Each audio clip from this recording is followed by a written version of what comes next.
नमस्कार, इन खबर में आपका स्वागत है। मैं विद्याशंकर तिवारी हूँ। पाकिस्तान में अजीब सी स्थिति है। एक तो कंगाली के कगार पे खड़ा देश, दूसरी तरफ जो मौजूदा प्रधानमंत्री हैं इमरान खान, उनकी जुडिशरी से ठनी हुई है। इसी बीच स्पेशल कोर्ट ने पूर्व सेनाध्यक्ष और पाकिस्तान के राष्ट्रपति, chief of the staff committee रहे और 40 साल तक दावा किया जा रहा है कि उन्होंने देश की सेवा की को लेकर के देशद्रोह के आरोप में जो फांसी की सज़ा सुनाई है, उसको लेकर के वहाँ के आर्मी उनके फेवर में खड़ी हो गई है। और आर्मी ने जो बयान जारी किया है उसने साफ साफ कहा है कि जो भी स्पेशल कोर्ट ने ये सज़ा दी है उसको लेकर के वहाँ की आर्मी में गम और गुस्सा है। वो देशद्रोही नहीं हो सकते।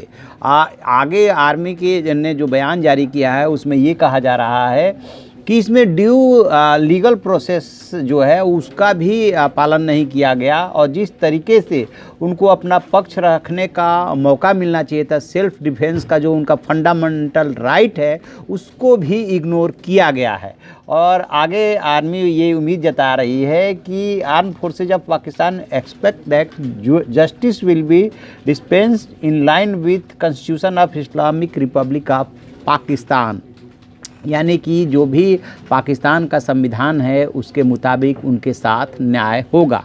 एक बात मैं आपको बताऊं कि ये जो पूरा का पूरा मामला है, ये जो है 2013 में शुरू हुआ था। स्पेशल कोर्ट ने सुनवाई शुरू की थी और इसको हेड कर रहे थे पेशावर हाई कोर्ट के जो चीफ जस्टिस है वकार अहमद सेठ, वो इसको हेड कर रहे थे और 3 सदस्यीय बेंच थी। और इनके ऊपर ये आरोप लगा कि इन्होंने जो है देशद्रोह किया। और ये जो मामला है वो 2007 का है, जब इन्होंने कि संविधान को सस्पेंड करते हुए इमरजेंसी देश पे थोप दी थी।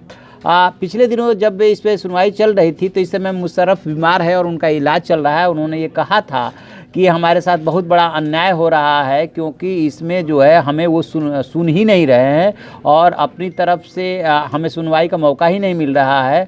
और एक तरह से एक तरफा सारी की सारी बातें हो रही है।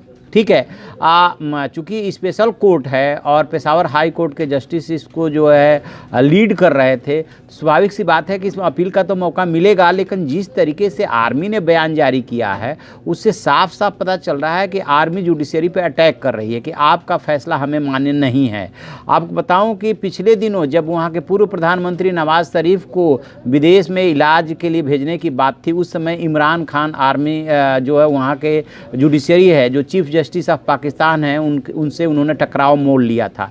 और चीफ जस्टिस ऑफ पाकिस्तान ने भी इमरान खान को खरी खरी सुना दी थी कि कैसे न्याय होना है, किस मामले में न्याय होना है, क्या फैसला देना है, ये जुडिशरी तय करेगी, ये वहाँ की सरकार तय नहीं करेगी। जबकि इमरान खान इस बात को लेकर के गुस्सा थे कि नवाज शरीफ को इलाज के लिए बाहर जाने की अनुमति वहाँ की सुप्रीम कोर्ट ने क्यों दी।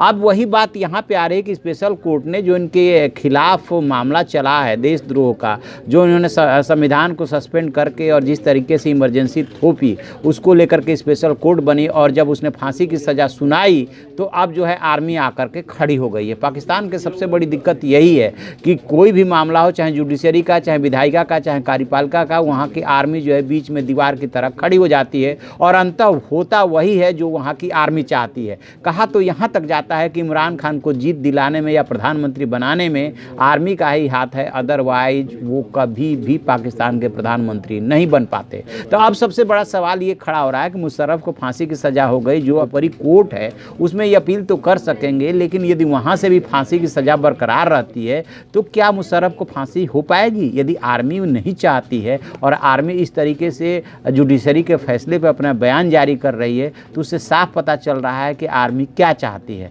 तो अब असल ये सवाल बना रहेगा, क्या मुशर्रफ को फांसी हो पाएगी? क्या वहाँ के जुडिशरी के फैसले को इम्प्लीमेंट जो है वहाँ की सरकार करा लेगी? ये सब देखने वाली बात होगी और जैसे ही इसमें कोई अपडेट मिलेगा हम आपको बताएंगे। आप देखते रहिए हमारा इन खबर। Thank you.